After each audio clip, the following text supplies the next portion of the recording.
Welcome to the All-Rounder YouTube channel with myself, Damien Schechter. I'm so happy to have you here and really appreciate you guys taking the time to watch this video to be a part of the All-Rounder experience. So I thought, what better way to start off this experience and YouTube video? I asked a few of my clients some of the strange things that they had heard or believed about health and fitness when starting their journeys. Common myths and misconceptions that we are led to believe on social media, magazines, or just heading through the industry as a whole. In this video, we're going to clear up a few of these myths and set the record straight when it comes to improving your physical health and well-being. One of the first things that my clients mentioned was that low carb or no carb is the way to go. Now, this could not be any further from the truth. Your carbohydrates are going to act as a source of energy, also muscle glycogen replenishment. So if you're looking to build muscle, we do need to replenish muscle glycogen. Also, your carbohydrates are going to be a really strong source of your vitamins, your minerals, your electrolytes. There are so many reasons that one wants to keep carbohydrates, but we are led to believe that carbohydrates make us fat, which is not the case. Calorie surplus and consuming too much carbohydrates is what leads to fat gain.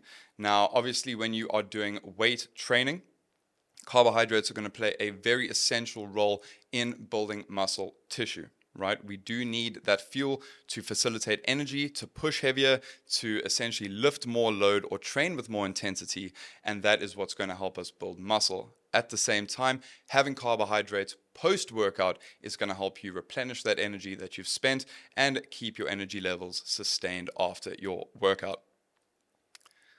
Number two, we're looking at routine is boring and impossible to sustain.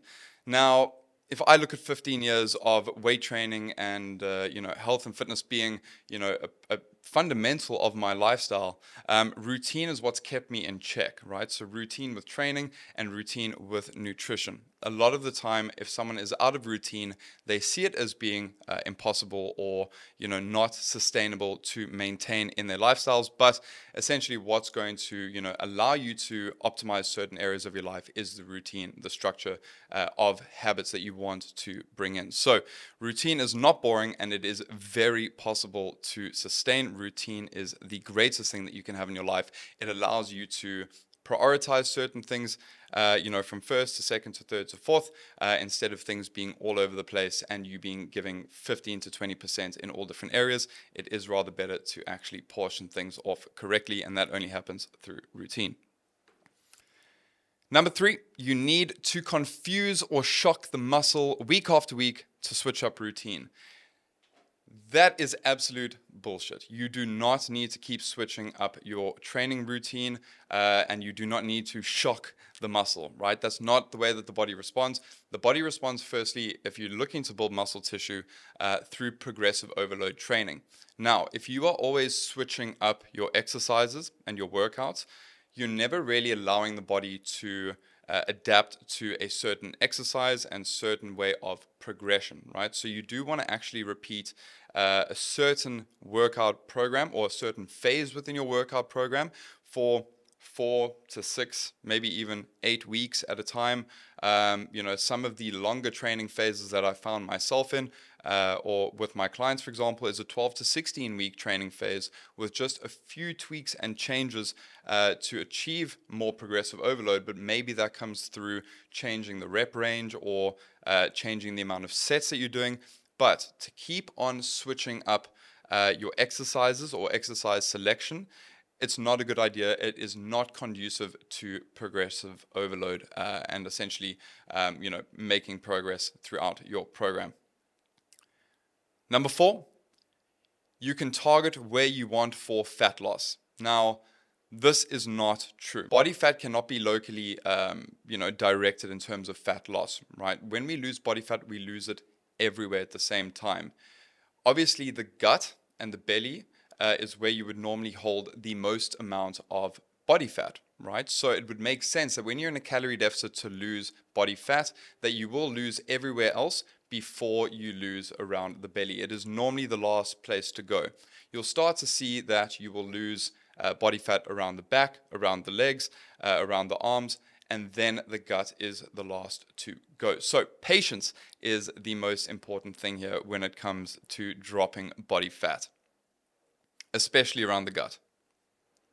Number 5, if you aren't super sore after your workout, you aren't training hard enough, or you're not training to your potential. This is so wrong. I've never trained to a point where I've been sore for, up to 2 to 3 days afterwards. If anything, you want to recover faster so that you can continue to perform. You don't need to train every single day. But if it is going to take you 2 to 3 days for you to recover before you go back into the gym, you're holding yourself back in terms of training frequency. So you don't ever really want to push to a point of extreme failure, extreme fatigue, to the point where you are actually doing a little bit more harm than good. So normally what I would do with my clients is get them to have training days on, training days off, so that they are fully recovered and prepared by the time they go in for their next session, and they can give 100%. And then the day afterwards, they are fully able to just focus on recovery, so that then the day after that, they can go back into the gym. Of course, when you are training to failure, you are breaking down the muscle to an extent where it might not perform optimally in your next session. So we don't want to be training to failure. It's always a good idea to rather keep 1 to 2 reps in reserve after each set, knowing that then you do have more energy to give in the next session. Walking out of the gym and being too sore is okay in some instances, and other instances not.